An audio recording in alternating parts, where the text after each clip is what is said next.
Hello, welcome to the Southern Mountain Kitchen. Today we're making tuna salad.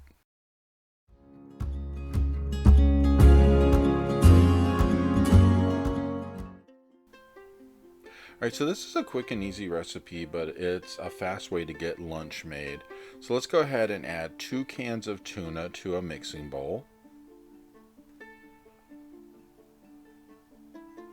To that, we're going to add a 1/4 cup of mayonnaise.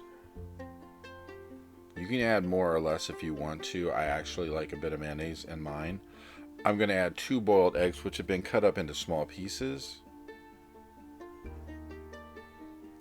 2 tablespoons of minced onion. 1/4 cup of sweet relish. 1 tablespoon of lemon juice.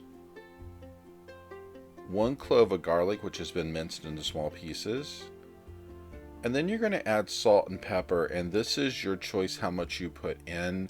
It doesn't have to be a lot or a little, just that's to your own taste. And then we're going to go ahead and mix this all together. Now you need to get through everything in your bowl, mix it together, make sure everything blends together, because you don't want too much of any one thing anywhere in your tuna salad. We want to make sure all the onions are separated and mixed up, as well as the relish and all the seasonings. Keep stirring until you get it all in. Scrape the sides of your bowl and get everything together.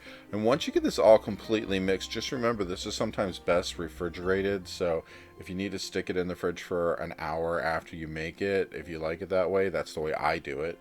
But it doesn't mean you have to. And then it's ready to serve after it's sat for a while. It gives time for the flavors to kind of like mix together. Now, as you saw at the beginning of the video, I put this on a Kaiser roll, which I actually added lettuce to.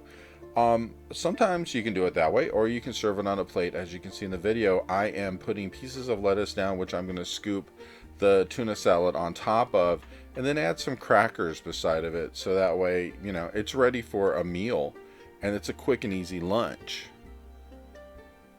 And depending on how much you like lettuce or whatever is how much you're going to put on the plate at first. And then I put some hearty scoops of this onto the plate, so that way you don't get hungry later. This is actually a meal. And once you have everything in place as I do, just put crackers down the side. But like I said, if you'd like to have it on a Kaiser roll or a sandwich or whatever, it works just as well that way. And here you have it. This is what it looks like when it's done on the plate. I hope you liked this video. If you did, please like and subscribe, and I hope to see you next time.